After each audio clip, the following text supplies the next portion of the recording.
निराशा में आशा की किरण दिखा दे, दुखों में खुशियों की बौछार करा दे, दर्द पर ऐसा मरहम लगा दे। एक गुरु ही है जो परमात्मा से साक्षात्कार करा दे। प्रणाम, जय जिनेंद्र। मैं हूँ अर्शल शाह। गुरुगुण गौरव गाथा सीरीज के 36वें एपिसोड में आपका स्वागत है। आज की बात है सिद्धार्थ भाई की। जब वो परम पूज्य गुरुदेव श्री विक्रम सुरेश्वर जी महाराज साहब से मिलने गए, तब गुरुदेव ने कहा कि उनकी इच्छा भद्रेश्वर तीर्थ दर्शन करने की है, लेकिन कुछ कारणों की वजह से उनका अभी वहां जाना संभव नहीं हो पा रहा है। इसीलिए सिद्धार्थ भाई को आज्ञा दी कि हमारे बदले आप भद्रेश्वर तीर्थ के दर्शन करके आइए।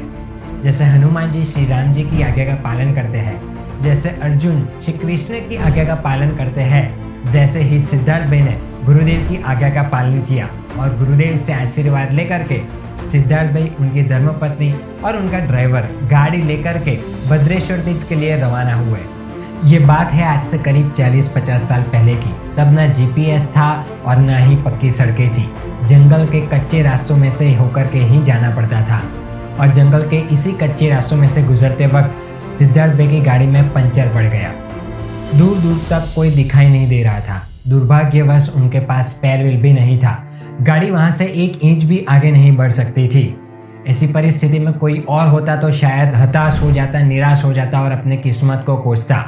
लेकिन सिद्धार्थ भाई और उनका परिवार गाड़ी में ही बैठे रहे और गुरुदेव का नाम स्मरण करना शुरू कर दिया।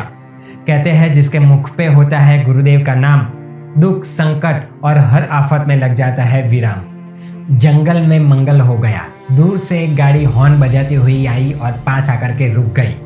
गाड़ी में बड़े ही सज्जन और नेक इंसान बैठे हुए थे। पंचर वाले टायर को देख करके उन्होंने बोला कि हमारी और आपकी गाड़ी सेम है, इसलिए हमारे पास जो स्पेयर व्हील है वो आपकी गाड़ी में लग जाएगा और पास ही एक गांव है जहाँ पे हम आपका पंचर भी ठीक करवा देंगे। ड्राइवर ने तुरंत ही वो स्पेयर व्हील को फिट कर दिया। पास वाले गांव में गए।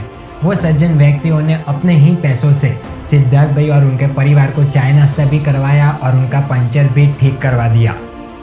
चाय नाश्ता करने के बाद सिद्धार्थ भाई जब उन सज्जन व्यक्तियों को थैंक्स कहने के लिए जाते हैं, तब आश्चर्य, ना वहाँ पे कोई गाड़ी थी और ना ही वहाँ पे कोई व्यक्ति, और स्पेयर व्हील भी वहीं छोड़ गए। ये लोग कौन थे और इन्हें किसने भेजा था, ये अब तक आप समझ ही चुके होंगे। ऐसे गुरुदेव के चरणों में कोटि कोटि वंदन। नेक्स्ट वीक फिर एक बार गुरुदेव के चमत्कार की बात के साथ उपस्थित होंगे।